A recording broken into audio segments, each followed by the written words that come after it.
بسم اللہ الرحمن الرحیم انما یخشی اللہ من عباده العلماء۔ جرأت کا نام ہے دیوبند والے، عالی مقام ہے دیوبند والے۔ جرأت کا نام ہے دیوبند والے، عالی مقام ہے دیوبند والے۔ جرأت کا نام ہے دیوبند والے،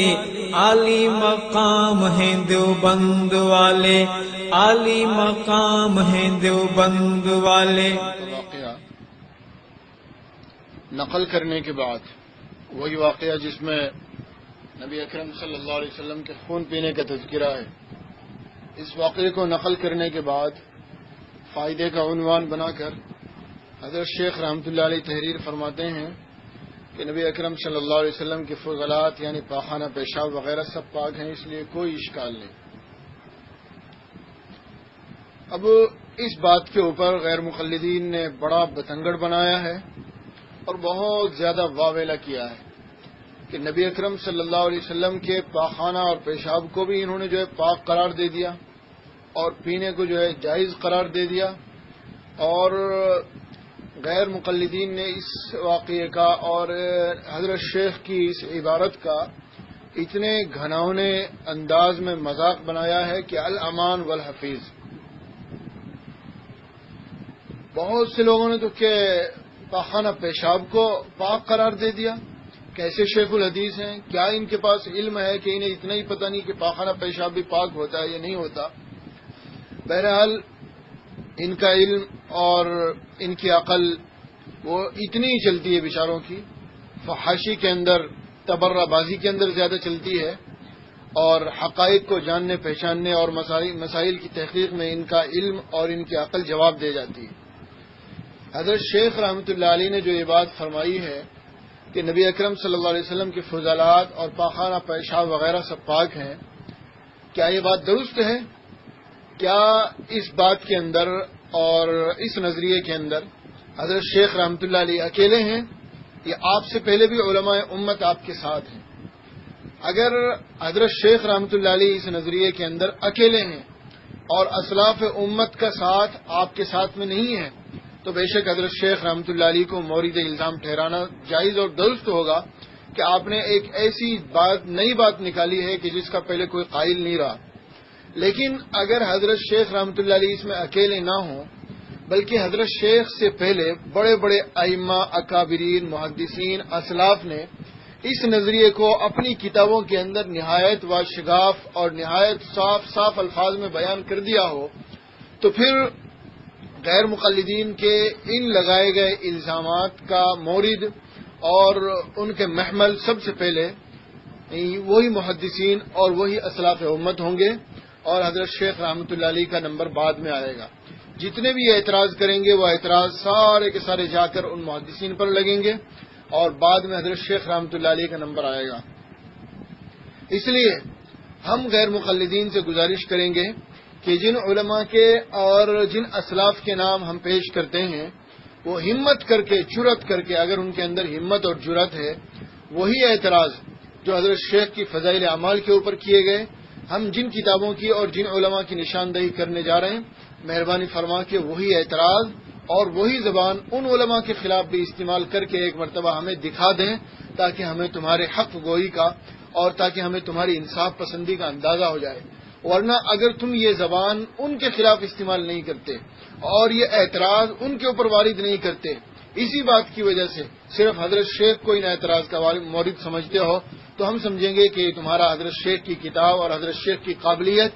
سے جو ہے تعصب ہے اور حسد ہے اور ضد ہے اور ہٹ درمی ہے، اور یہ شیطانی صفت ہے جس کا علاج صرف اور صرف اللہ تبارک و تعالیٰ کے پاس ہے، اور دنیا کے اندر کوئی بھی تمہارا علاج نہیں کر سکتا ہے۔ تو میں ان کتابوں کی نشاندہی کرنے جا رہا ہوں جن میں بالکل وہی نظریہ پیش کیا گیا ہے جو حضرت شیخ رحمۃ اللہ علیہ نے اپنی کتاب کے اندر فضائل اعمال میں لکھا ہے۔ چنانچہ خاتم الحفاظ حافظ ابن حجر عسقلانی رحمۃ اللہ علیہ، انہوں نے بخاری شریف کی شرح لکھی ہے فتح الباری۔ حافظ ابن حجر رحمۃ اللہ علیہ کون ہیں؟ پہلی بات تو یہ ہے کہ آج اسماء الرجال کا جتنا بھی فن ہے وہ دو ہی شخصیتوں کے واسطے سے امت کے اندر متداول ہے، حافظ ابن حجر اور علامہ ذہبی رحمۃ اللہ علیہ۔ اگر آج غیر مقلد ان دونوں شخصیتوں کا انکار کر دیں کہ ہمیں حافظ ابن حجر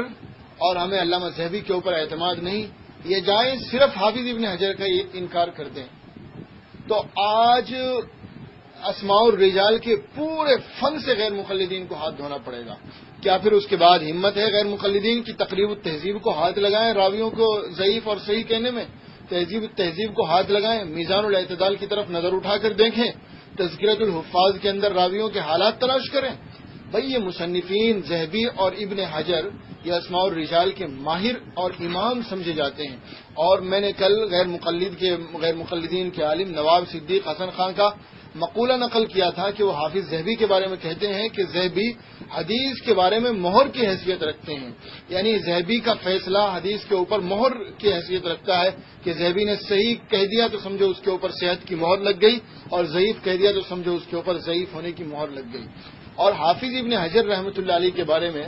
یہی نواب صدیق حسن خان اپنی کتاب التاج المکلل کے اندر لکھتے ہیں، زمین و آسمان کے اختلاف ملائے کہ وہ وحید دہری فرید عصری شیخ الاسلام والمسلمین، کہ وہ شیخ الاسلام ہیں۔ تو اب بتائیے کہ حافظ ابن حجر کے بارے میں اتنے لمبے چوڑے القاب، میں صرف ان باتوں سے یہ ظاہر کرنا چاہ رہا تھا کہ ان علماء کی غیر مقلدین کی نظروں میں اہمیت اور حیثیت کیا ہے، تاکہ ان کے اوپر پھر انہیں اعتراض کرتے ہوئے سوچنا پڑے۔ تو یہی حافظ ابن حجر رحمۃ اللہ علیہ اپنی مشہور کتاب فتح الباری شرح بخاری، اور فتح الباری شرح بخاری یہ کتاب ہے، اس کے بارے میں میں تھوڑا سا عرض کر دوں۔ سعودی عرب کے مشہور مفتی ابن باز، جو سعودی عرب کے سابق مفتی اعظم رہ چکے ہیں اور جو علماء غیر مقلدین کے سرپرست بھی ہیں، اور یوں سمجھیے کہ جنہیں آج غیر مقلدین اپنا باپ سمجھتے ہیں، روحانی باپ، اپنی کتابوں کے اندر انہیں باپ لکھا ہے، والد لکھا ہے ابن باز کو، تو وہ ابن باز جو غیر مقلدوں کے باپ ہیں، بابا ہیں، جنہیں یہ خود اپنا بابا تسلیم کرتے ہیں، وہ ابن باز، انہوں نے فتح الباری کی تحقیق اور تعلیق لکھی ہے، اور اس کے مقدمے کے اندر، تمہید کے اندر، انہوں نے فتح الباری کی اتنی تعریف کی ہے کہ یہ اتنی بہترین کتاب ہے، اتنی مفید کتاب ہے، اتنی عظیم الشان کتاب ہے کہ اس کے مقابل دوسری کوئی کتاب نہیں ہے۔ تو وہی مفید کتاب، وہی عظیم الشان کتاب، وہی بہترین کتاب، اور وہی شیخ الاسلام اس کا مصنف، شیخ المسلمین اس کا مصنف، وہ کیا لکھتے ہیں ذرا سماعت فرمائیں۔ فتح الباری کی پہلی جلد ہے، صفحہ 468 ہے۔ حافظ ابن حجر رحمۃ اللہ علیہ فرماتے ہیں وقد تکاثرت الادلۃ علی طہارۃ فضلاته وعد الائمۃ ذلك في خصائصه فلا يلتفت الى ما وقع في كتب كثير من الشافعية مما يخالف ذلك فقد استقر الامر بين ائمتهم على القول بالطہارہ، کہ بے شمار دلیلیں نبی اکرم صلی اللہ علیہ وسلم کے فضلات کی پاکی کے اوپر دلالت کرتی ہیں۔ یہ کون کہہ رہا ہے؟ فضائل اعمال والا نہیں، یہ تمہارا شیخ الاسلام والمسلمین کہہ رہا ہے۔ اور آگے لکھتے ہیں کہ ائمہ نے اسے نبی اکرم صلی اللہ علیہ وسلم کی خصوصیات میں شمار کیا ہے کہ آپ کی خاصیت یہ ہے کہ آپ کے فضلات پاک ہیں۔ تو ان لوگوں کے قول کی طرف توجہ نہیں کی جائے گی، شوافیہ میں سے ہوں یا آج کے چاہے وہ غیر مقلدی کیوں نہ ہوں، جو اس کے خلاف بات کرتے ہیں، یعنی جو ناپاک بتاتے ہیں، ان کے قول کی طرف توجہ نہیں کی جائے گی۔ یہ شیخ الاسلام والمسلمین کہہ رہے ہیں، وہ وجہ اس کی بتاتے ہیں اس لیے کہ ائمہ کے درمیان اس بات کے اوپر استقرار ہو گیا، یعنی فیصلہ ہو گیا، اور ائمہ کا اس بات کے اوپر اتفاق ہو گیا کہ نبی اکرم صلی اللہ علیہ وسلم کے فضلات جو ہے یہ پاک ہیں۔ یہ حافظ ابن حجر رحمۃ اللہ علیہ کی فتح الباری کا حوالہ ہے۔ ان کے علاوہ اور بھی کئی محدثین نے، مستند علماء نے اس قول کو صحیح اور دلائل کے موافق اور مطابق قرار دیا ہے۔ وقت میں زیادہ تفصیل میں جانا نہیں چاہتا، میں صرف ان علماء کے نام اور ان کی کتابوں کے حوالہ جات صفحہ نمبر آپ کے سامنے پیش کر دیتا ہوں۔ تاکہ آپ کو اندازہ ہو جائے کہ اس میں حضرت شیخ الحدیث اکیلے نہیں بلکہ اسلاف امت کا ساتھ حضرت شیخ الحدیث رحمۃ اللہ علیہ کو حاصل ہے۔ چنانچہ امام نووی رحمۃ اللہ علیہ، امام نووی رحمۃ اللہ علیہ یہ بھی کوئی معمولی درجے کے عالم نہیں ہے، بلکہ مسلم شریف کے مشہور شارح ہیں، اور ائمہ کے اندر، علماء کے اندر، محدثین کے اندر ان کا عظیم الشان مقام ہے، اور ان کے مقام کا اندازہ آپ اس بات سے کر سکتے ہیں کہ امام مسلم رحمۃ اللہ علیہ نے حضرت ابو موسیٰ اشعری رضی اللہ تعالیٰ عنہ کی ایک حدیث تھی، اذا قرأ الامام فانصتوا، کہ جب امام قرات کرے تو تم خاموش رہو، امام مسلم رحمۃ اللہ علیہ نے اس حدیث کو صحیح قرار دیا تھا اور اس کی تائید کی تھی کہ یہ حدیث بالکل صحیح ہے، بالکل درست ہے، لیکن اس کے مسلم شریف کی شرح میں امام نووی رحمۃ اللہ علیہ نے اس حدیث کے اوپر جرح کی اور اس حدیث کو صحیح ماننے سے انکار کر دیا، تو غیر مقلدین نے امام مسلم کی بات کو چھوڑ دیا اور امام نووی رحمۃ اللہ علیہ کی بات کو لے لیا کہ امام نووی کی بات درست ہے، ہم امام مسلم کی بات نہیں لیں گے بلکہ امام نووی رحمۃ اللہ علیہ کی بات لیں گے۔ تو غیر مقلدین کے نزدیک یہ مقام ہے امام نووی کا کہ امام نووی کی بات کے مقابلے میں غیر مقلدین امام مسلم رحمۃ اللہ علیہ جیسے محدث کی بات کو ٹھکرا سکتے ہیں۔ تو وہی امام نووی رحمۃ اللہ علیہ کیا وہ اپنی مشہور کتاب المجموع شرح مہذب پہلی جلد صفحہ 234 کے اوپر بے شمار دلائل کے ساتھ اور نہایت طاقت اور قوت اور مضبوطی کے ساتھ صاف صاف فرماتے ہیں کہ نبی اکرم صلی اللہ علیہ وسلم کے فضلات بالکل پاک ہیں اور یہ آپ صلی اللہ علیہ وسلم کی خاصیت ہے، اور جو لوگ یہ کہتے ہیں کہ آپ کے فضلات پاک نہیں، ان کا قول درست نہیں ہے، غلط ہے، دلیلوں کے موافق نہیں ہے، اور علماء امت کا یہی فیصلہ ہے کہ نبی اکرم صلی اللہ علیہ وسلم کے فضلات پاک ہیں۔ ان کے علاوہ مشہور شافعی فقیہ خطیب شربینی رحمۃ اللہ علیہ، انہوں نے بھی اپنی کتاب مغنی المحتاج کے اندر پہلی جلد صفحہ 78 کے اوپر یہی قول نقل کیا۔ اسی طرح ہندوستان کے زمانہ سابق کے مشہور محدث شیخ عبدالحق محدث دہلوی رحمۃ اللہ علیہ، یہ شیخ عبدالحق محدث دہلوی رحمۃ اللہ علیہ وہ ہیں کہ جنہیں بے شمار غیر مقلدین نے اہل حدیث کی فہرست میں شمار کیا ہے کہ یہ شیخ عبدالحق محدث دہلوی جو ہیں یہ اہل حدیث میں سے ہیں۔ اگر تفصیل دیکھنا ہو تو حکیم سیالکوٹی میر ابراہیم سیالکوٹی کی تاریخ اہل حدیث آپ اٹھا کر دیکھ لیں، اس کے اندر شیخ عبدالحق محدث دہلوی رحمۃ اللہ علیہ کو اہل حدیث کی فہرست میں شامل کیا گیا ہے۔ تو ہم بھی انہیں الزاماً کہتے ہیں کہ شیخ عبدالحق محدث دہلوی، انہیں تم اہل حدیث کہتے ہو، وہ بھی اپنی مشہور کتاب مدارج النبوہ پہلی جلد کے صفحہ 43 کے اوپر یہی فرماتے ہیں کہ نبی اکرم صلی اللہ علیہ وسلم کے فضلات پاک ہیں۔ اسی طریقے سے ملا علی قاری رحمۃ اللہ علیہ، یہ حرم مکی کے مشہور محدث ہیں، اگرچہ آج کل کے غیر مقلدین تو انہیں نہیں مانتے اور ان کے اوپر بہت اعتراض کرتے ہیں اور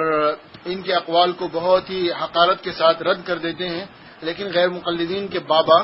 اور غیر مقلدین کے مجدد میت حاضرہ نواب صدیق حسن خان، انہوں نے اپنی کتاب التاج المکلل کے اندر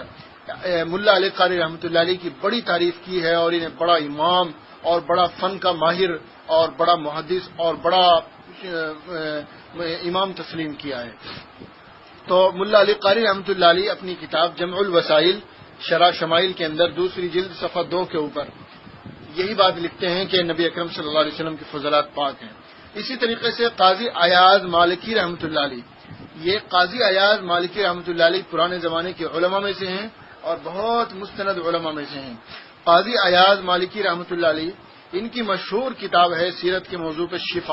شفا کے اندر پہلی جلد کے صفحہ 88 کے اوپر انہوں نے صرف اس بات کا تذکرہ نہیں کیا بلکہ اپنی اس بات کی تائید میں متعدد روایتیں بھی ذکر کی ہیں، حدیثیں بھی ذکر کی ہیں، دلائل بھی ذکر کیے ہیں کہ نبی اکرم صلی اللہ علیہ وسلم کے فضلات پاک ہیں۔ اسی طریقے سے امام سیوطی رحمۃ اللہ علیہ، امام سیوطی رحمۃ اللہ علیہ یہ کون ہے، ان کا کیا مقام ہے غیر مقلدین کے نزدیک؟ تو غیر مقلدین کے مجدد نواب صدیق حسن خان التاج المکلل کے اندر اور غیر مقلدین کے ہی ایک دوسرے محدث شوکانی البدر الطالع کے اندر امام سیوطی رحمۃ اللہ علیہ کے بارے میں بہت سارے تعریفی جملے لکھتے ہوئے لکھتے ہیں الامام الکبیر کہ امام سیوطی بہت بڑے امام ہیں اور اپنے زمانے کے اور اپنے معاصرین کے تمام علماء پر جو ہے سبقت لے گئے، بلکہ نواب صدیق حسن خان نے تو بلکہ امام شوکانی نے بھی جن لوگوں نے امام سیوطی کے اوپر اعتراض کیا تھا ان کا دفاع بھی کیا ہے اور امام سیوطی رحمۃ اللہ علیہ کی طرف سے انہیں جو ہے جواب بھی دیا ہے۔ تو یہ امام سیوطی جو غیر مقلدین کے امام کبیر ہیں، انہوں نے خصائص کبریٰ کے اندر پہلی جلد کے صفحہ 71 کے اوپر یہی قول نقل کیا ہے کہ نبی اکرم صلی اللہ علیہ وسلم کے فضلات پاک ہیں اور یہ آپ صلی اللہ علیہ وسلم کی خاصیت ہے۔ اسی طریقے سے مشہور حنفی محدث اور مشہور شارح بخاری ملا علی علامہ بدر الدین عینی رحمۃ اللہ علیہ، انہوں نے اپنی کتاب عمدۃ القاری شرح بخاری کے اندر پہلی جلد کے صفحہ 35 کے اوپر یہی قول نقل کیا ہے کہ نبی اکرم صلی اللہ علیہ وسلم کی فضلات پاک ہیں، بے شمار دلیلیں اس کے اوپر گواہ ہیں اور یہ آپ صلی اللہ علیہ وسلم کی خاصیت ہے۔ یہ میں نے نمونے کے طور پر چند اسلاف کا، چند محدثین کا اور ان علماء کا جنہیں غیر مقلدین بھی اپنا امام، اپنا شیخ اور اپنا محدث اور بڑے بڑے القاب سے نوازتے ہیں، میں نے ان کے حوالے آپ کے سامنے پیش کر دیے ہیں کہ یہ لوگ بھی اسی بات کے قائل ہیں کہ نبی اکرم صلی اللہ علیہ وسلم کے فضلات پاک ہیں۔ اب ہم غیر مقلدین کو انصاف کی دعوت دیتے ہیں کہ جس طریقے سے انہوں نے فضائل اعمال کے اوپر فضائل اعمال کے خلاف اس بات کو لکھنے کی وجہ سے کہ نبی اکرم صلی اللہ علیہ وسلم کے پاکانہ پیشاب پاک ہیں، فضلات پاک ہیں، حضرت شیخ کے خلاف اور فضائل اعمال کے خلاف نہایت گھناؤنی اور گندی زبان استعمال کی ہے، کیا وہ جرأت کریں گے کہ وہ ابن حجر کے خلاف، نووی کے خلاف اور شیخ عبدالحق کے خلاف اور قاضی ایاز مالکی اور سیوطی کے خلاف بھی وہی گندی زبان استعمال کریں؟ یقیناً یہ ایسا نہیں کر سکتے، اور اگر کریں گے بھی تو پھر اپنی عاقبت مزید خراب کریں گے، اور حضرت شیخ رحمۃ اللہ علیہ کا انشاءاللہ کچھ بھی بگڑنے والا نہیں ہے۔ یہ نمونے کے طور پر میں نے چند اقوال آپ کے سامنے نقل کر دیے، جس سے پتہ چلا کہ اس قول کو نقل کرنے میں حضرت شیخ رحمۃ اللہ علیہ اکیلے نہیں بلکہ اسلاف امت کا ایک بڑا طبقہ حضرت شیخ رحمۃ اللہ علیہ کے ساتھ میں ہے، بلکہ مشہور زمانہ ماضی قریب کے مشہور محدث اور خاتم الحفاظ علامہ انور شاہ کشمیری رحمۃ اللہ علیہ نے تو اپنی مشہور شرح فیض الباری کے اندر یہاں تک لکھا ہے، اور یہ عرف الشذی کے اندر یہاں تک لکھا ہے کہ ائمہ اربعہ کے تمام مقلدین نبی اکرم صلی اللہ علیہ وسلم کی فضلات کی پاکی کے اوپر متفق ہیں اور یہ ان کا اجماعی مسئلہ ہے۔ اسی طریقے سے حضرت شیخ علامہ انور شاہ کشمیری رحمۃ اللہ علیہ کے مشہور شاگرد اور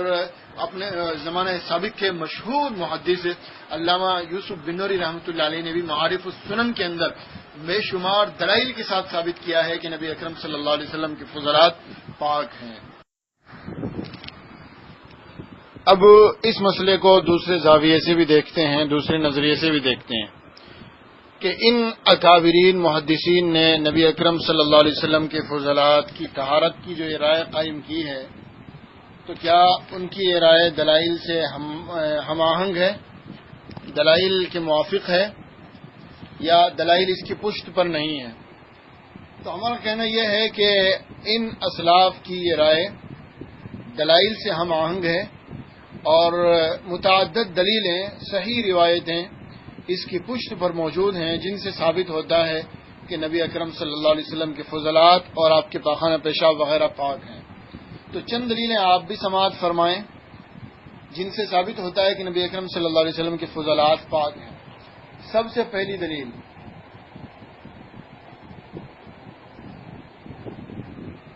پہلی دلیل حضرت حکیمہ بنت امیمہ رضی اللہ تعالی عنہ کی روایت ہے۔ حضرت امیمہ رضی اللہ تعالی عنہ کی روایت ہے، عن امہا قالت، عن حکیمہ بنت امیمہ عن امہا قالت کان للنبی صلی اللہ علیہ وسلم قدح من عیدان یبول فیہ ویضعہ تحت سریرہ، کہ نبی اکرم صلی اللہ علیہ وسلم کا لکڑی کا ایک پیالہ تھا جس کے اندر آپ پیشاب فرمایا کرتے اور اسے چارپائی کے نیچے رکھ دیا کرتے تھے۔ فقام فطلب، ایک رات آپ اٹھے رات میں اور آپ نے اسے تلاش کیا تو آپ نے اسے نہیں پایا۔ فسأل عنہ، تو آپ نے اس کے بارے میں سوال کیا کہ بھائی وہ لکڑی کا پیالہ کیا ہوا؟ این القدح، کہاں گیا؟ قالوا شریبته برہ، تو لوگوں نے بتایا جو وہاں موجود تھے، جو آپ کے گھر والے جو بھی ہوں گے، انہوں نے بتایا کہ برہ نے اسے پی لیا ہے. برہ یہ حضرت ام سلمہ رضی اللہ تعالیٰ عنہ کے خادم کا نام ہے جو حبشہ سے ان کے ساتھ آئی تھی. تو آپ صلی اللہ علیہ وسلم نے نہ تو اس کے اوپر کسی ناراضگی کا اظہار فرمایا اور نہ انہیں آئندہ کے لیے ایسا کرنے سے منع فرمایا، بلکہ آپ نے آگے ارشاد فرمایا لقد احتضرت من النار بحذار، کہ اس نے اپنی جہنم کی آگ سے اپنی حفاظت کر لی. اگر نبی اتنا بھی نہیں بولتے، یہ خوشخبری بھی نہ سناتے بلکہ خاموش رہ جاتے، نبی کا سکوت اور کسی بات کے اوپر نبی کا خاموش ہو جانا یہ بھی رضامندی کی دلیل ہوتا ہے، اور یہ بھی جواز، یہ بھی سنت نہیں تو کم سے کم جواز تو اس سے ثابت ہو ہی جاتا ہے. لیکن یہاں تو آپ خاموش نہیں رہے بلکہ آپ نے اس کے اوپر آگے انہیں ایک بشارت بھی دے دی، خوشخبری بھی دے دی، جہنم کی آگ سے حفاظت کی. یہ روایت متعدد کتابوں کے اندر موجود ہے. یہ روایت امام بیہقی رحمۃ اللہ علیہ نے سنن کے اندر 7ویں جلد کے صفحہ 67 کے اوپر، اور امام طبرانی رحمۃ اللہ علیہ نے اپنی کتاب طبرانی کبیر کے اندر 24ویں جلد کے صفحہ 89 کے اوپر، اور علامہ حیثمی رحمۃ اللہ علیہ نے مجموع الزوائد کے اندر 8ویں جلد کے صفحہ 483 کے اوپر، اور امام نووی رحمۃ اللہ علیہ نے شرح مہذب کے اندر پہلی جلد کے صفحہ 234 کے اوپر، اور قاضی ایاز مالکی رحمۃ اللہ علیہ نے شفا کے اندر پہلی جلد کے صفحہ 90 کے اوپر، امام سیوطی رحمۃ اللہ علیہ نے خصائص کبریٰ کے اندر دوسری جلد کے صفحہ 252 کے اوپر، اور بھی کئی لوگوں نے، کئی محدثین نے اس روایت کو اپنی کتابوں میں ذکر کیا ہے. یہ میں نے صفحہ نمبر آپ کو دے دیے. اب رہا اس کی سند کا حال، اس کی سند کیسی ہے، تو اس کی سند کے بارے میں بھی ہم ان علماء سے پوچھ لیتے ہیں ذرا. اس روایت کو نقل کرنے کے بعد علامہ نور الدین حیثمی رحمۃ اللہ علیہ فرماتے ہیں رواہ الطبرانی ورجالہ رجال الصحیح، کہ اس روایت کو طبرانی نے روایت کیا ہے، اور طبرانی کے تمام راوی صحیح کے راوی ہیں. صحیح کے راوی سے مراد بخاری مسلم کے راوی، صحیحین کے راوی یعنی ایسے راوی جو بخاری مسلم کی شرط کے مطابق ہوں. غیر عبداللہ ابن احمد ابن حنبل و حکیمہ وکلاہما ثقہ، سوائے 2 راویوں کے، امام احمد کے صاحبزادے، یہ صحیحین کے راوی نہیں ہیں، بخاری مسلم کے راوی نہیں ہیں، اور حکیمہ بنت امیمہ یہ بھی بخاری مسلم کی راوی نہیں ہے، لیکن اس کے باوجود بھی یہ دونوں ثقہ ہیں، مضبوط راوی ہیں، اس لیے ان کے بخاری مسلم نہ ہونے سے کوئی فرق نہیں پڑتا ہے. یعنی خلاصہ یہ ہوا کہ اس روایت کے راوی بالکل ثقہ ہیں، مضبوط ہیں، معتمد ہیں، صحیحین بخاری اور مسلم کے راوی ہیں. اس لیے جب راوی صحیح ہیں، راوی معتمد ہیں، مستند ہیں، تو روایت بھی بالکل معتمد اور مستند سمجھی جائے گی. اسی طریقے سے امام بیہقی رحمۃ اللہ علیہ نے اپنی سنن کے اندر اس روایت کے اوپر باقاعدہ باب قائم کیا ہے، باب ترکیہ الانکار علی من شرب بولہ ودمہ، کہ نبی اکرم صلی اللہ علیہ وسلم کا انکار نہ کرنا اس شخص پر جس نے آپ کا پیشاب پی لیا. اور پھر یہ روایت نقل فرمائی، اور اس روایت کو نقل کرنے کے بعد اس کے اوپر جرح کا ایک بھی کلمہ نقل نہیں کیا، یعنی کوئی ایک بھی ایسا کلمہ نقل نہیں کیا جس سے پتہ چلے کہ اس روایت کے اندر کوئی خرابی ہے یا کوئی خامی ہے، بلکہ اس کے اوپر باب قائم کر کے امام بیہقی رحمۃ اللہ علیہ نے بتا دیا کہ یہ روایت بالکل درست ہے، اور اس سے یہ مسئلہ ثابت ہوتا ہے کہ نبی اکرم صلی اللہ علیہ وسلم کا استنجا وغیرہ جو ہے یہ پاک ہے. یہ باب سے جو ہے یہ معنی اور مفہوم نکلتا ہے. اسی طریقے سے امام طبرانی رحمۃ اللہ علیہ نے اس روایت کو طبرانی کبیر کے اندر ذکر کیا، تو سند کے ساتھ ذکر کرنے کے بعد امام طبرانی رحمۃ اللہ علیہ کی عادت مبارکہ ہے کہ آپ راویوں کے اوپر بھی بحث کرتے ہیں. سند کے اندر یا متن کے اندر کوئی علت ہوتی ہے اس کی طرف بھی روشنی ڈالتے ہیں، اس کے اوپر بھی. لیکن اس روایت کو نقل کرنے کے بعد امام طبرانی رحمۃ اللہ علیہ نے کوئی کلام نہیں کیا، جس سے پتہ چلا امام طبرانی رحمۃ اللہ علیہ کے نزدیک بھی یہ روایت درست ہے. اور طبرانی کبیر کے محشی ہیں، انہوں نے بھی اس روایت کو صحیح قرار دیا ہے، اور اس کے بے شمار شواہد بھی انہوں نے نقل کیے ہیں، اور لکھتے ہیں بسند صحیح کہ روایت سند صحیح کے ساتھ نقل کی گئی ہے. اسی طریقے سے امام نووی رحمۃ اللہ علیہ نے شرح مہذب کے اندر اس روایت کو صحیح قرار دیا ہے. امام قاضی ایاز مالکی رحمۃ اللہ علیہ نے شفا کے اندر پہلی جلد کے صفحہ 90 کے اوپر اس روایت کو صحیح قرار دیا ہے. امام سیوطی رحمۃ اللہ علیہ نے خصائص کبریٰ کے اندر، پہلی حوالہ میں نے دے دیا ہے، خصائص کبریٰ کے اندر اس روایت کو صحیح قرار دیا ہے. اسی طریقے سے امام دارقطنی رحمۃ اللہ علیہ نے بھی اس روایت کو جو ہے صحیح قرار دیا ہے، اور یہ حوالہ شفا کے اندر قاضی عیاض رحمۃ اللہ علیہ کے حوالے سے شفا کے اندر موجود ہے، امام دارقطنی رحمۃ اللہ علیہ کا حوالہ۔ تو خلاصہ کلام یہ نکلا کہ نمبر 1 تو اس روایت کے سارے راوی صحیح ہیں، ان کے ہیں، ثقہ ہیں، مضبوط ہیں، اور نمبر 2 اس روایت کو بے شمار محدثین نے نقل کیا ہے اور اسے صحیح قرار دیا ہے، اور اس کے اوپر اعتماد کیا ہے، اس کے اوپر باب قائم کیے ہیں، اس سے مسائل مستنبط کیے ہیں، اور اس سے جو ہے نبی اکرم صلی اللہ علیہ وسلم کی فضلات کی پاکی کا قول نقل کیا ہے۔ دوسری دلیل سماعت فرمائیں۔ یہ روایت ہے حضرت ام ایمن رضی اللہ تعالی عنہا کی۔ یہ ام ایمن رضی اللہ تعالی عنہا یہ بھی نبی اکرم صلی اللہ علیہ وسلم کی خادمہ ہیں۔ ان کی روایت ہے ان ام ایمن قالت قام رسول اللہ صلی اللہ علیہ وسلم من اللیل الى فقارہ فی جانب البیت فبال فیہا فقمت من اللیل وانا عطشانہ فشربت ما فیہا وانا لا اشرب فلما اصبح النبی صلی اللہ علیہ وسلم۔ وہی روایت ہے اسی مضمون کی، اسی طرح کی، کہ وہ ایک برتن میں نبی اکرم صلی اللہ علیہ وسلم کا فضلہ مبارک پیشاب رکھا ہوا تھا، تو مجھے رات میں پیاس لگی، میں اٹھی اور میں نے اسے پی لیا۔ نبی اکرم صلی اللہ علیہ وسلم جب صبح اٹھے تو آپ نے فرمایا یا ام ایمن قومی فارقی ما فی تلک الفخارہ، کہ ام ایمن ایسا کرو اس کے اندر جو ہے اسے پھینک کے آ جاؤ۔ تو ام ایمن نے فرمایا قد واللہ شربت ما فیہا، کہ اللہ واللہ میں نے تو اسے پی لیا ہے۔ قالت فضحک رسول اللہ صلی اللہ علیہ وسلم حتی بدت نواجذہ، نبی اکرم صلی اللہ علیہ وسلم اس بات کو سن کر مسکرائے یہاں تک کہ آپ کے دندان مبارک ظاہر ہو گئے۔ پھر آپ نے فرمایا اما انکی لا تتجعین بطنکی ابدا، کہ ام ایمن اگر ایسا تو نے کیا ہے تو پھر یاد رکھ کبھی تیرے پیٹ میں کوئی تکلیف نہیں ہوگی۔ اب دیکھیے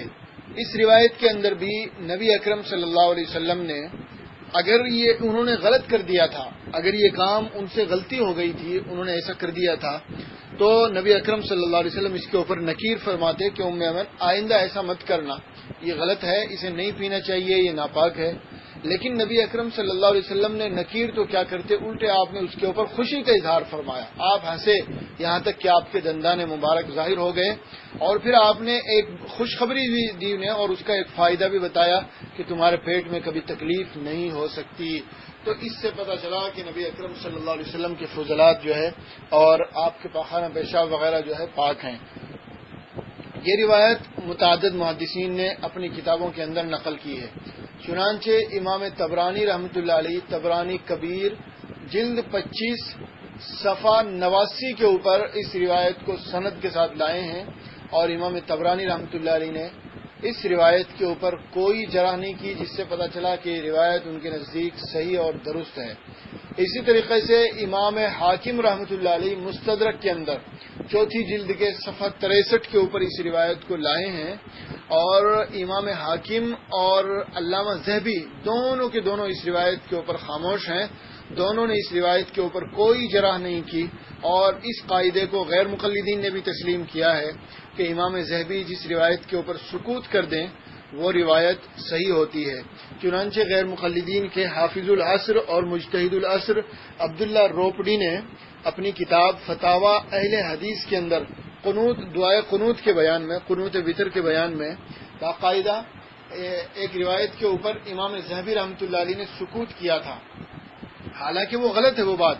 جو اس نے لکھی ہے وہ بات غلط ہے، وہاں امام ذہبی نے سکوت بھی نہیں کیا ہے، بلکہ وہاں تو تلخیص کے اندر لکھا ہے کہ امام ذہبی سے یہ روایت ساقط ہو گئی، یعنی یہ روایت ان کے سامنے آئی نہیں، ہو سکتا ہے جس نسخے کی امام ذہبی نے تلخیص کی ہے اور اس نسخے کے اندر یہ روایت تھی ہی نہیں، وہ تو الگ بات ہے۔ لیکن بہرحال جو مجھے بتانا ہے وہ یہ ہے کہ حافظ غیر مقلدین کے مجتہد العصر عبداللہ روپڑی نے ذہبی کے سکوت کو روایت کے اوپر صحیح کی دلیل بنایا ہے کہ جب ذہبی خاموش ہیں تو اس کا مطلب یہ ہے کہ یہ روایت صحیح ہے۔ تو ہم بھی کہتے ہیں کہ مول صاحب اس روایت کے اوپر بھی امام ذہبی خاموش ہیں، تو جب دعائے قنوت کے مسئلے میں ذہبی کی خاموشی تمہارے لیے حدیث کی صحت کی دلیل ہو سکتی ہے، تو ہمارے یہاں بھی اس حدیث کی صحت کی دلیل ہے امام ذہبی رحمۃ اللہ علیہ کا خاموش رہنا۔ ان کے علاوہ یہ روایت مجموع الزوائد کے اندر 8ویں جلد کے صفحہ 283 کے اوپر موجود ہے، اور امام نووی رحمۃ اللہ علیہ نے شرح مہذب کے اندر پہلی جلد کے صفحہ 234 کے اوپر اس روایت کو نقل کیا ہے اور اس کی تصحیح بھی کی ہے۔ امام ایاز مالکی رحمۃ اللہ علیہ نے شفا کے اندر پہلی جلد کے صفحہ 90 کے اوپر نہایت قوت کے ساتھ اس روایت کو نقل کیا ہے۔ امام سیوطی رحمۃ اللہ علیہ نے خصائص کبریٰ دوسری جلد کے صفحہ 252 کے اوپر اس روایت کو نقل کیا ہے اور اسے نہایت مضبوطی کے ساتھ نقل کیا ہے بغیر کسی جھول مول کے۔ تو یہ دو روایتیں نمونے کے طور پر میں نے آپ کے سامنے پیش کر دی۔ ان کی صحت، ان کی پوزیشن بھی میں نے آپ کے سامنے رکھ دی ہے کہ یہ روایتیں معتمد ہیں، مستند ہیں، سند کے اعتبار سے بھی درست ہیں۔ اس مضمون کی اور بھی متعدد روایتیں موجود ہیں۔ اگر کسی کو تفصیل دیکھنی ہو تو وہ قاضی ایاز مالکی رحمۃ اللہ علیہ کی مشہور سیرت کی کتاب شفا کے اندر دیکھ لے، وہاں بہت ساری روایتیں مل جائیں گی۔ اسی طریقے سے علامہ یوسف بنوری رحمۃ اللہ علیہ کی معارف السنن کے اندر دیکھ لے، وہاں بھی بے شمار روایتیں مل جائیں گی اس مسئلے کے اوپر۔ اور امام نووی رحمۃ اللہ علیہ نے بھی شرح مہذب کے اندر کئی روایتوں کی طرف اشارہ کیا ہے اس مسئلے کی۔ ہمارا مقصد استیاب نہیں ہے تمام روایتوں کا، ہمارا مقصد صرف اشارہ تھا کہ نبی اکرم صلی اللہ علیہ وسلم کے فضلات پاک ہیں اور ان کی پاکی اور طہارت کے اوپر یہ حدیثیں دلالت کرتی ہیں اور یہ حدیثیں جو ہے ان کے اوپر دال ہیں۔ اچھا، ام ایمن رضی اللہ تعالیٰ عنہ کی یہی روایت جو میں نے ابھی دوسرے نمبر پہ آپ کے سامنے پیش کی، یہی روایت غیر مقلدین کے مجتہد العصر حافظ عبداللہ روپڑی نے بھی فتاوی اہل حدیث کے اندر نقل کی ہے، اور حافظ عبداللہ روپڑی نے بھی جو ہے اس روایت کے اوپر کوئی جرح نہیں کی۔ فتاوی اہل حدیث پہلی جلد کے صفحہ 250 کے اوپر اس روایت کے اوپر کوئی جرح نہیں کی ہے، بلکہ اس روایت کو تسلیم کر لیا ہے کہ ہاں ایسا ہوا ہے، اور انہوں نے حافظ ابن حجر رحمۃ اللہ علیہ کی کتاب الاصابہ فی تمیز الصحابہ کے حوالے سے جو ہے اس روایت کو نقل کیا ہے۔ اگرچہ اس بات سے انہوں نے انکار کر دیا کہ اس سے یہ ثابت نہیں ہوتا کہ نبی اکرم صلی اللہ علیہ وسلم کا پیشاب پاک تھا، اگرچہ روایت صحیح ہے، روایت معتبر ہے،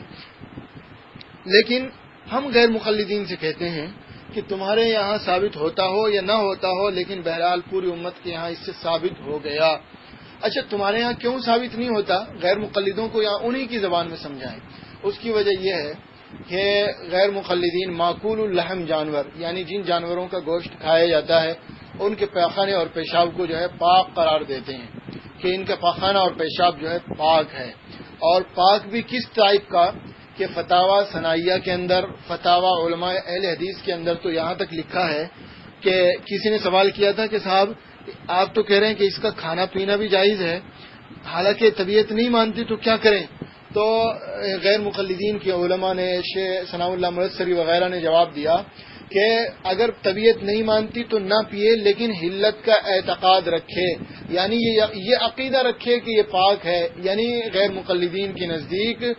جانوروں کے پاخانہ اور پیشاب کی پاکی کا مسئلہ جو ہے عقیدے کا مسئلہ ہے کہ چاہے پیے یا نہ پیے، لیکن بہرحال اس کے پاک ہونے کا اور اس کے حلال ہونے کا عقیدہ رکھے۔ اب دیکھیے، غیر مقلدین کے نزدیک جانوروں کا پیشاب تو پاک ہے، اونٹ کا، گائے کا، بھینس کا، بکری کا، ان جانوروں کے پیشاب تو پاک ہیں، لیکن نعوذ باللہ نبی اکرم صلی اللہ علیہ وسلم کے فضلات کے اوپر اور پیشاب کے اوپر انہیں اعتراض ہو رہا ہے۔ کیا نبی اکرم صلی اللہ علیہ وسلم کے فضلات یہ جانوروں کے فضلات سے بھی گرے ہوئے درجے کے ہیں؟ اچھا، جب آپ یہ بات رکھیں گے ان کے سامنے تو وہ آپ کے سامنے یہ بات رکھیں گے کہ ہم اس لیے قائل ہیں حلال جانوروں کے پیشاب کی طہارت اور پاکی کے، کیونکہ حدیث میں آیا ہے کہ نبی اکرم صلی اللہ علیہ وسلم نے ایک قوم کو حکم دیا تھا کہ جا کر اونٹ کا پیشاب پیو اور اسے جو ہے استعمال کرو، بخاری وغیرہ کی روایت ہے۔ تو اس روایت سے پتہ چلا کہ نبی اکرم صلی اللہ علیہ وسلم نے جب خود حکم دیا ہے اونٹ کے پیشاب پینے کا اور اسے استعمال کرنے کا، تو پتہ چلا کہ وہ پاک ہے۔ پہلی بات تو یہ ہے کہ اس روایت سے استدلال کرنا درست نہیں ہے، کیونکہ یہ ایک مجبوری کی روایت ہے، اور یہ ان لوگوں کی حالت ہے کہ جو نئے آئے تھے اور ابھی وہ سچے اور پکے طریقے پر مسلمان نہیں ہوئے تھے، بلکہ ان کی حالت وہ تھی کہ اسلام ان کے دلوں میں داخل نہیں ہوا تھا اور وہ مسلمان بننا چاہتے تھے، صحیح طریقے پر آگے مسلمان نہیں ہوئے تھے۔ نبی اکرم صلی اللہ علیہ وسلم نے انہیں، جب ان کی طبیعت خراب ہو گئی، مدینے میں آئے، وہ مدینے کی آب و ہوا انہیں منافق نہیں آئی اور وہ بیمار ہو گئے، تو نبی اکرم صلی اللہ علیہ وسلم نے بطور علاج کے انہیں جو ہے چراگاہ کے اندر بھیجا کہ وہاں جاؤ اور وہاں جا کے جو ہے ان کا اونٹوں کا پیشاب استعمال کرو اور ان کا دودھ استعمال کرو۔ اچھا، اس کے اندر بھی بے شمار پھر تفصیل ہے، تفصیل کا موقع نہیں یہاں، میں یہ نہیں بتانا چاہتا ہوں. اس کے اندر ہمارے نزدیک تو یہ ہے کہ نبی اکرم صلی اللہ علیہ وسلم نے اونٹوں کے پیشاب پینے کا حکم نہیں دیا تھا، بلکہ اونٹوں کے دودھ پینے کا حکم دیا تھا اور پیشاب کے استعمال کرنے کا حکم دیا تھا کہ مالش وغیرہ کے اندر اسے اپنے بدن کے اوپر لگانے وغیرہ میں حکم دیا تھا. پینے کا حکم صرف دودھ کا تھا. اس کی تفصیل کسی اور مقام پہ اپنی جگہ ہے، لیکن بہرحال غیر مقلدین یہ دلیل دیتے ہیں کہ اونٹ کا اور حلال جانوروں کا پیشاب پاک ہے. اس کی دلیل یہ حدیث ہے. تو جب کافروں کے پیشاب پینے کی وجہ سے وہ لوگ جو مرتد ہو گئے تھے، اسلام سے خارج ہو گئے تھے، ان کا پیشاب پینا اونٹ کا، یہ اونٹ کے پیشاب کے پاکی کی دلیل بن سکتا ہے، تو نبی اکرم صلی اللہ علیہ وسلم کے خادم خاص کا پیشاب پینا